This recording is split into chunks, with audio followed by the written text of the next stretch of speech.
Friends, welcome two माय new blog. तो आज मैं जा रहा हूँ दुर्गा पूजा मेला जामो बाज़ार। तो वीडियो दिखाऊंगा। अगर वीडियो अच्छा लगे तो चैनल को सब्सक्राइब कर लीजिएगा और वीडियो को दोस्तों में शेयर कर दीजिएगा फटाफट। और काजल राज भी आ रही है वहाँ पे, तो आज पूरे फुल एंजॉय होगा। तो जा रहा हूँ अभी, बारिश का भी मौसम है, देखिए क्या होता है। तो फ्रेंड्स, फाइनली हम जामो पहुंच चुके हैं। देखिए यहाँ पर पंडाल के पास प्रशासन लगी हुई है ताकि कोई गाड़ी उधर ना जाए जहाँ काजल राज का स्टेज शो हो रहा है और शोरगुल ना हो।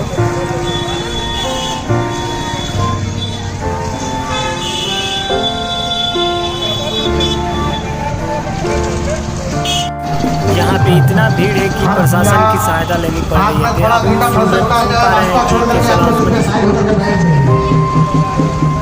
आप लोग थोड़ा रिक्वेस्ट है कि बैठ जाइए।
फ्रेंड, अभी मैं जामो से देखिए भीग चुके हैं, काफ़ी बारिश तेज़ होने लगी।